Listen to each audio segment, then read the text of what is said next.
Olá! Dando continuidade ao nosso estudo do sistema nervoso, vamos agora falar um pouquinho da embriologia do sistema nervoso.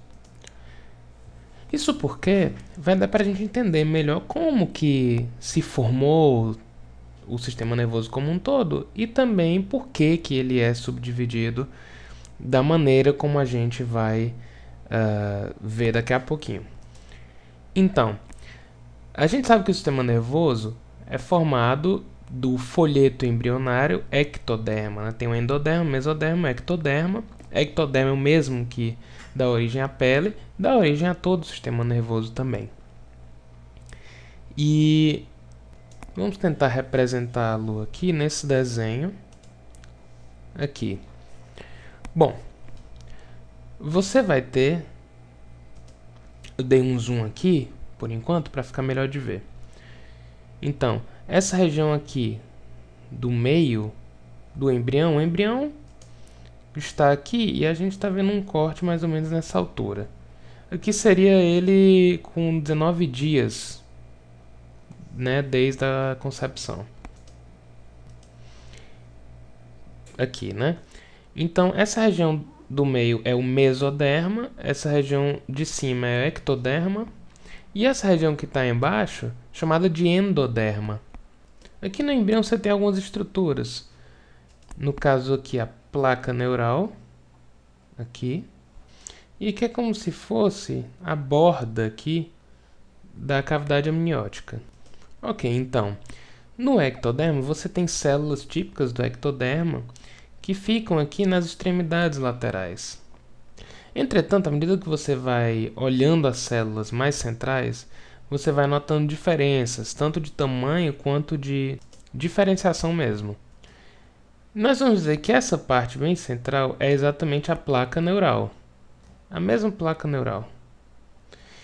E essas aqui, branquinhas, tem de um lado e de outro, é justamente a crista neural.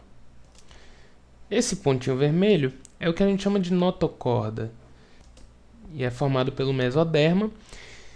E aparentemente tem como uma das funções atrair, quer dizer, taxiar o que vai acontecer com essas células que estão logo acima.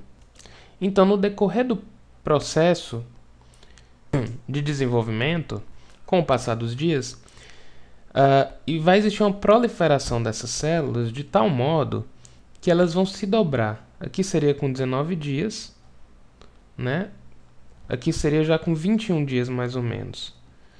21 dias. Olha como está dobrando-se aqui essas células da crista neural e também proliferando-se. Você já tem aqui 3 aqui da placa neural, aqui da crista neural. Então, no decorrer dos dias, vai dobrando até formar essa estrutura aqui, que seria o sulco neural, bem aqui, em torno de 21 dias. Esse 21 é para cá, certo? 19 aqui. Pronto, em torno de 21 dias. Sulco neural. E essa parte da crista neural vai se juntar logo acima, separando-se do sulco neural. Olha como fica o sulco neural, forma o tubo neural. Aqui em torno de 23 dias, certo? Essa regiãozinha aqui, branquinha, também se desprendeu, tanto da parte de cima quanto de baixo, é uma parte da crista neural. Aqui você já pode ver no desenvolvimento os somitos que aparecem no embrião. Pois bem, avançando mais um pouco, nós chegamos mais ou menos nessa conformação, bem semelhante.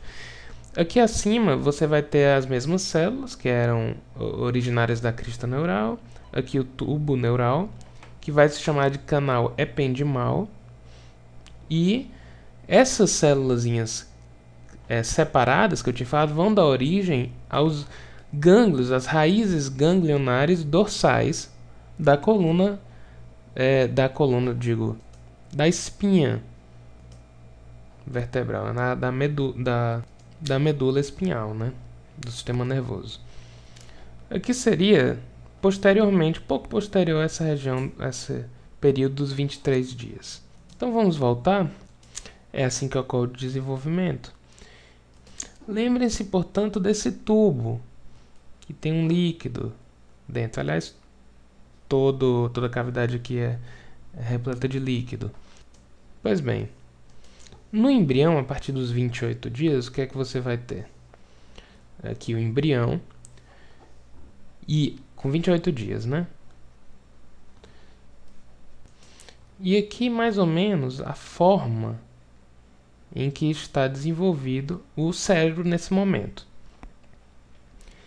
Nessa linha aqui, você vai ter o prosencéfalo. Mais ou menos por aqui, o mesencéfalo. E aqui seria o rombencéfalo. Aqui no finzinho, correspondendo a essa região azul, já está a medula espinhal. Em torno de 35 dias, a conformação já mudou. O prosencéfalo deu origem ao telencéfalo, ao diencéfalo. O mesencéfalo mantém-se com esse nome, mesencéfalo. E o rombencéfalo dá origem a também duas estruturas. Uma é o metencéfalo e a outra o mielencéfalo. Bom, posteriormente, o que é que nós vamos ter, então, para chegar onde interessa? O telencéfalo vira os hemisférios cerebrais, telencéfalo. O diencéfalo vai ser aquela região do tálamo, subtálamo, hipotálamo e a neurohipófise. O mesencéfalo mantém esse nome, inclusive, posteriormente. E o metencéfalo vai virar a ponte e o cerebelo. Enquanto o mielencéfalo, já sugere-se com esse nome, que ele vire o que em inglês se chama de medula, mas para a gente é o bulbo. E finalmente essa parte de baixo mantém-se como sendo a medula. Só para complementar, nós vamos ter, portanto, essas cavidadezinhas como sendo o princípio daquelas cavidades que a gente encontra no adulto, que seriam aqui os ventrículos laterais, ventrículos, o terceiro ventrículo, aqui a região do aqueduto cerebral no mesencéfalo, e aqui onde seria aquela região do cerebelo e ponte, a parte do quarto ventrículo, pelo menos a parte mais proximal ou rostral.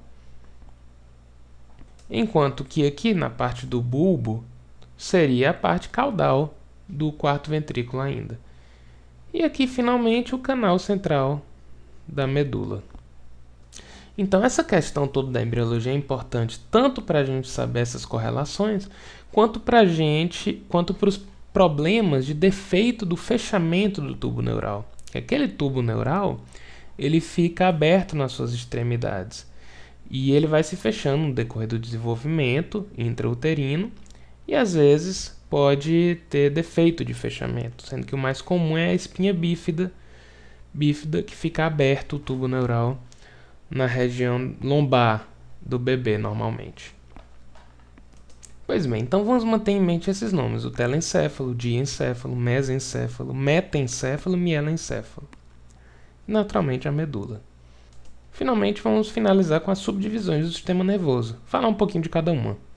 No caso, seria uma divisão do sistema nervoso central, que é composto por 5 partes, mais ou menos. Vou falar sobre cada uma delas, começando pelo telencéfalo. Bom, ele é basicamente composto pelos 2 hemisférios cerebrais, né? Pelo cérebro. No decorrer da evolução, o nosso cérebro passou a apresentar uma área de superfície muito maior do que dos outros animais, inclusive de mamíferos próximos. Essa área é normalmente chamada de córtex cerebral, que é a substância cinzenta do cérebro. Pois bem, nele, as várias regiões diferentes do córtex correspondem a diferentes funções do cérebro. E o cérebro tem funções das mais diversas, seja elas funções básicas, motoras, ou mesmo aquelas de pensamento, de aprendizagem, memória, consciência. Além disso, o cérebro tem muitos axônios, muitas conexões, que em geral é atribuído a eles a parte da substância branca, porque realmente o córtex é mais cinzento e essa parte mais interna é mais esbranquiçada, e é composto justamente pelas conexões, axônios, né? Então, os detalhes do cérebro vão ficar para um outro momento. A outra subdivisão importante é o cerebelo. Ele fica exatamente dorsal ao tronco encefálico e ele tem apenas 10% do volume do sistema nervoso central, mas tem aproximadamente 50% de todos os seus neurônios. O que significa que ele é uma região nobre do sistema nervoso central e que tem muitas conexões, né? Um número bem grande. Especialmente no que se refere às fibras aferentes. Elas são muito mais numerosas que as eferentes. Portanto, ele tem a ver com a questão da sensibilidade, do sistema sensitivo mesmo. Então, ele ajuda a manter o equilíbrio, o tônus muscular e também o comportamento motor do seu corpo.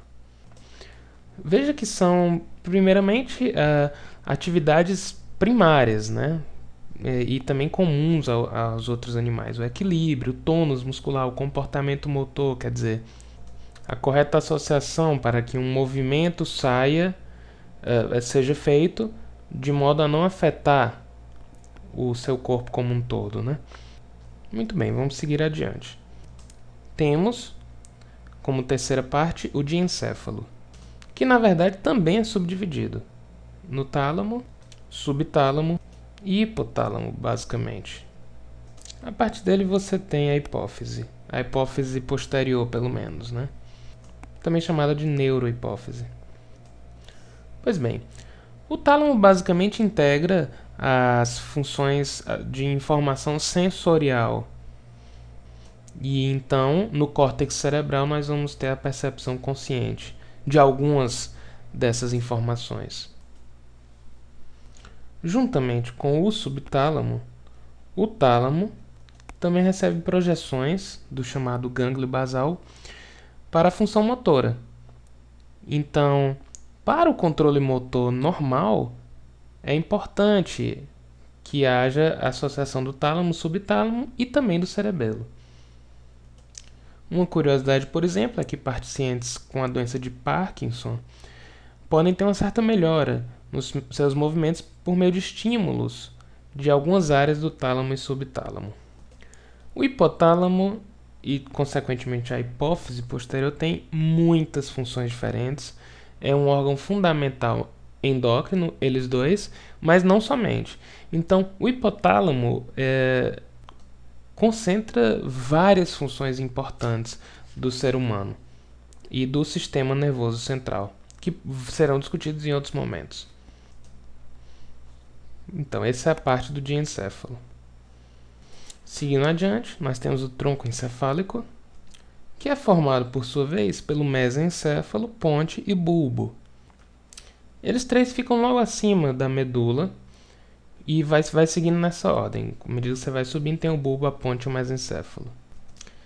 Dessa região saem os nervos cranianos, ou pares cranianos, né? São pares de nervos que inervam tanto regiões relativas ao crânio, à face, quanto várias outras regiões do corpo, e também tem função normalmente sensitiva, mas muitas vezes motora, especialmente referente ao sistema nervoso autônomo.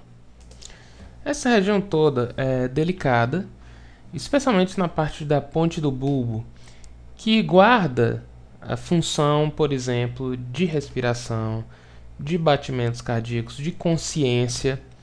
Então, lesões nessa região normalmente são bem sérias. Então, vamos colocar aqui funções gerais como sendo local de vias, né? Vias aferentes e eferentes passam por aqui, da medula, então trazem informação do corpo inteiro. Os pares cranianos, que vão saindo dessas regiões, podemos detalhar em outro vídeo. Eles são chamados assim porque atravessam buracos, verdadeiramente, que você tem no crânio. São forames específicos que permitem a passagem de nervos específicos. Então, por isso eles são chamados assim. E, finalmente, o controle de funções nobres, como eu falei. Respiração, batimentos, mas também a pressão, a digestão. Pois bem, vamos então para a última subdivisão, que é exatamente a medula. A medula, como vocês sabem, sai da base do cérebro e vai até a região sacral, aproximadamente. Ela tem mais ou menos essa estrutura, se você fizer um corte transversal, né? Então, por aqui estão passando várias vias aferentes, eferentes ou tratos, ascendentes ou descendentes, quer dizer, subindo para a região do cérebro ou descendo. E esses tratos são bem organizados, né? Aqui, por exemplo, você teria um trato, depois outro, e os axônios subindo por meio dessa linha, né, no decorrer do trajeto da medula. Além disso, na organização da medula, você tem raízes nervosas. Então, aqui é a parte posterior, certo? Temos aqui continuações de neurônios cujos corpos estão em um gânglio. Um gânglio, certo? Dorsal. E ele se junta aqui com as saídas ventrais para formar o nervo, né? Para formar o nervo que vai inervar aquela região, ou aquele dermátomo. Além disso, a medula também tem sua parte de substância cinzenta e sua parte de substância branca. Seriam os cornos da medula, mais ou menos assim. E aqui ainda há uma divisão. Então, essa parte aqui entre os cornos posteriores e anteriores, essa parte é de substância cinzenta, enquanto essa parte ao redor, normalmente substância branca. E em cada um dos segmentos da medula, que ela é dividida em segmentos, né, nós temos mais ou menos a seguinte configuração. Uma via aferente chega até aqui um daqueles neurônios que a gente viu, unipolares, da raiz dorsal. Ele recebe o impulso, envia através do corno posterior. Isso, até aqui mais ou menos. Bem aqui você vai ter outro neurônio, que vai fazer contato com esse e vai transmitir a mensagem para um terceiro neurônio, situado agora no corno anterior. Esse neurônio, por sua vez, é um neurônio motor. Então você vai ter um neurônio sensitivo aqui um interneurônio que faz essa conexão, e daqui em diante um neurônio motor, que vai então executar alguma ação.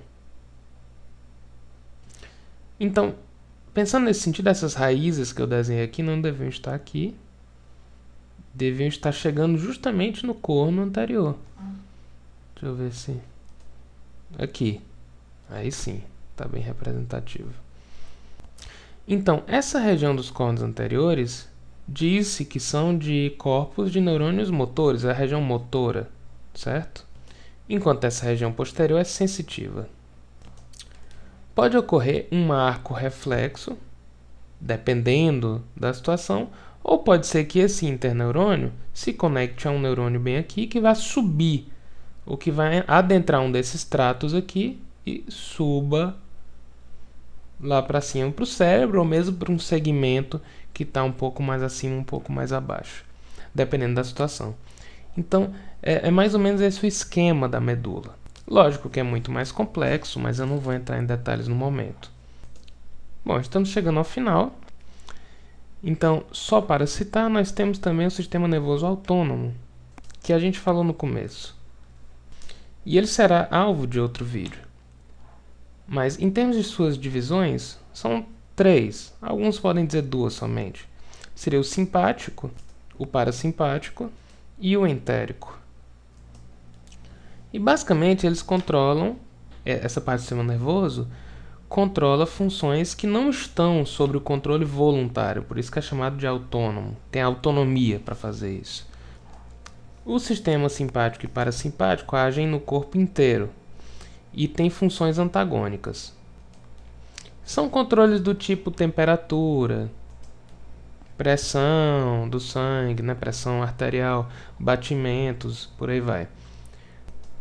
O sistema nervoso autônomo entérico se refere a uma particular parte do sistema nervoso, que é aquela que inerva o sistema gastrointestinal. E essa parte é grande, não é simples ou pequena. Então, também é digno de um vídeo só sobre isso. Bom, chegamos ao final. Vamos seguir adiante com outras aulas sobre o sistema nervoso. Muito obrigado e bons estudos!